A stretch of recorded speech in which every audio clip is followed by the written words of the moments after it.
مبادا یه وقتی تا ساعت 12 شب تو مسجدا باشید، پا منبرا و هیئتا سینه بزنید، قرآن بخونید، ناله بکنید، زیارت حضرت عبدالعظیم برین، زیارت قم برین، اما خدایی نکرده نمازتون رو نخونده باشید. مبادا یه وقتی شبا تا ساعت 1 بعد 12 شب دنبال سینه زدن باشید، نماز صبحتون رو قضا کنید.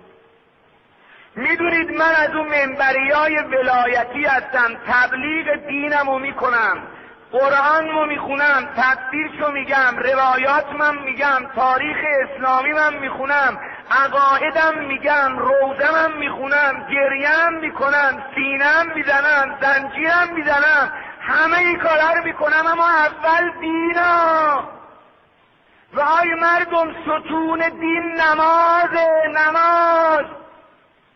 ای جوانایی که شب 21 ماه رمضان اومدین تو مهدیه، این وقت شب این جمعیت برا احیا بهتون بگم، صاحب این مؤسسه امام زمان میگه اول نماز، جد این امام زمان علی میگه اول نماز. اون کسی که امشب این قوقا به نامش بپاس در دنیای اسلام، یعنی علی، میگه نماز.